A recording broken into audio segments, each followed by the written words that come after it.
back to Toronto with Shane tomorrow. Oh, wow. Okay. Tight schedule. Yeah. Well, happy travels. Yes.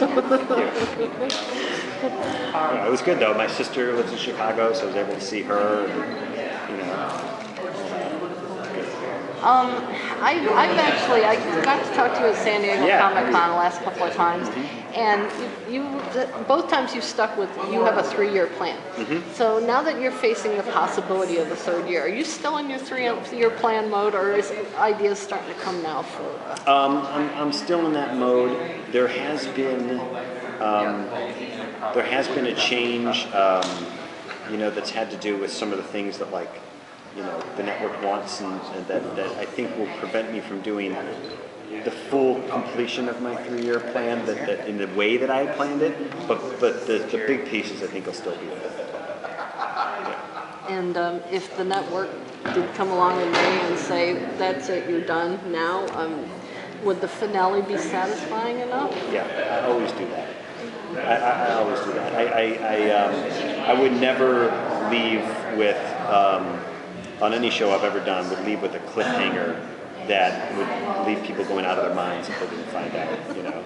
I just think it's irresponsible, especially when you don't know, you know, it's not like we're NCIS or something. It's like, you know, it's coming back. Yeah. I have a question that's actually kind of going back to season 1. Season 1. Yeah, well, it's like, how does it work? Did you plan the whole Nikita and Michael story arc for them, like, I know you guys talked about earlier in the panel with the whole shippers, but it seems like in the pilot that you were like already kind of planting the seeds for that. I mean, did you like write the story with that in mind, or was that something that kind of came up? We knew that the relationship between them was going to eventually, you know, come together and everything. I think it just came together a little faster than maybe, and that was just because it was really to give. It was really to give Michael more of a certain thing, because we started feeling from fans and from studio network, everybody was just like, what's his deal? Like, is he good? Is he bad? Is he want, you know? And like, we were like, I don't know, like, he's in between. But it seemed to be an untenable position after a while, so we had to sort of pick a side. I find it difficult to balance the character and plots, because so many shows nowadays really go for a lot of, you know, gimmicks and things like that, and the characters don't make sense over time as you do all these plots, twists and turns. So in a show like this, where there are a lot of things that change and everything else, how do you keep the characters consistent and get through all the plots that you guys do? We try to talk about we talk about where it's going all the time. It's a big thing that goes from 1 to 23, you know, and we try to think about how the decisions we make affect what's coming up, and then if we're going to make a thing, there are a lot of twists that are pitched, and that I say that we can't do that because it doesn't make sense with what happened before.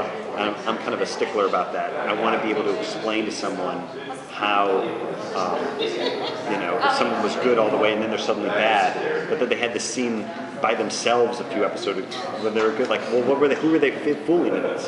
That drives me nuts. So that's why we try to pay attention as much as possible. I think things. I would probably be caught in a few things, I'm sure, but like try to be consistent. More successful than a lot of Yeah. shows. So it also helps when you have a strong ensemble cast that can also pull things off. Yes. Yeah. Yeah. Agreed. Speaking of the strong ensemble cast, I was actually very excited to hear that Brian will be around more, especially if there's season 3. You've got me on the season 3 campaign bandwagon now for that. I don't know, what sort of, how do you see Ryan's character progressing? Is he going to be kind of more like Burkoff, just one of the team? It's funny, he and Burkoff actually interact, which they really haven't gotten a chance to do in the upcoming episodes, and they're they work in different ways, and their interaction is really fun, actually. You know, so you get to see what he's good at and what he's good at. They're not the same, you know. Brian's really kind of a true blue guy. He's the kind of Boy Scout. He's the most sort of like untarnished of any of them. Everyone's got this dark stuff. He's like, hey, what are you gonna do? So I think it's probably a process of getting him, you know, leading him through some rocky territory. Get some dirt on him. Any chance he's going to have to, well, I might be jumping ahead, but he'll have to learn how to fight and all that. Maybe. Maybe. We have have our role for him planned out. Also, assuming that the show will get picked up for several more seasons to come, hopefully, do you have like an overarching story, I guess, that you would want to play out over like several seasons? Is there something you have in mind that's something that kind of started in season 1 and just keeps going on to like, I don't know, maybe another like season 5 or 6? Is there something you have kind of just You know, past where we kind of go from the end of this season. Like I said, I have a general idea for the next season, but I don't for 4 or 5. It's going to have to be something that evolves out of, you know. My hope is that by that time you'll have created a universe, and that you can draw from within that universe and make stuff up. So what do you do with the network right now as you're waiting for announcements? Are there things that can be done to help encourage them, or to Well, I'm going to pitch them. When I get back from Toronto next week. I'm going to pitch the studio, and then we're going to kind of as a test run, you know, and then we're going to go in and pitch the network on the same date I did last year, you know, you know, I think it went well for us last year, our pitch, and I think I've got a good one this year. So, you know, and it all depends. It depends on all that stuff, you know, like their pilots coming in, are they good? Are they, you know? It just feels so that each year it's later and later that they're making some of these announcements and decisions. So it just feels more nerve-wracking, I guess, for you guys. You know what it is? It's the same day. For me, it's been the same day. It's been the Tuesday before the Thursday they announce is when I've learned. From pilot to season 1 was the Tuesday before the Thursday, and the third week of the upfronts week, and then same day from season 2 to 3. Even it's like you get feelings and stuff, but like I've only gotten the call always 2 days before, right up to the, you know. So yeah, so I assume it's going to be the same day. So this is why you're so good about writing that suspense and keeping people anxious. Yeah, exactly. Are you? I mean, have you been happy with the network support? I know that they put you on Fridays this year, which was both good and bad.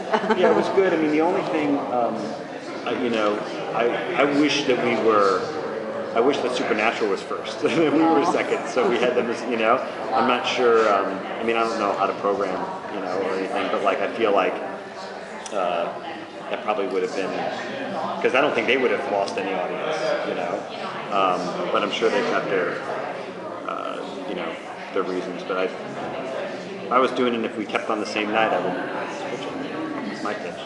I'm not going to pitch that to them, but you can say it. So. You just did. Okay, I just did. Hey, we're all for it. Yeah. I just want to follow up. In the panel earlier, again, you were talking about guest star. Are there any like guest stars you would hope to have, like maybe for season 3, like as a fun character, or just like, I don't know, throw in there to kind of like Part of your pitch. yeah, That's part of your pitch, maybe, yeah. Yeah, I mean, in season 3, we've got the opportunity to bring in like really interesting, unique, sort of like single-serving bad guys. Yeah. And I think I'd love to see guys like that, like, you know, an anti-Nikita, you know, and a Joker type of, you know, guy. We've got a really kind of imposing villain in this next episode, and I like how it turned out, and I like the challenge that they put them through, you know, and you know that something's going to happen because they're not a main cast member. So, yeah, I think there's a big opportunity for that. Cool. Thank you so much. Thank you.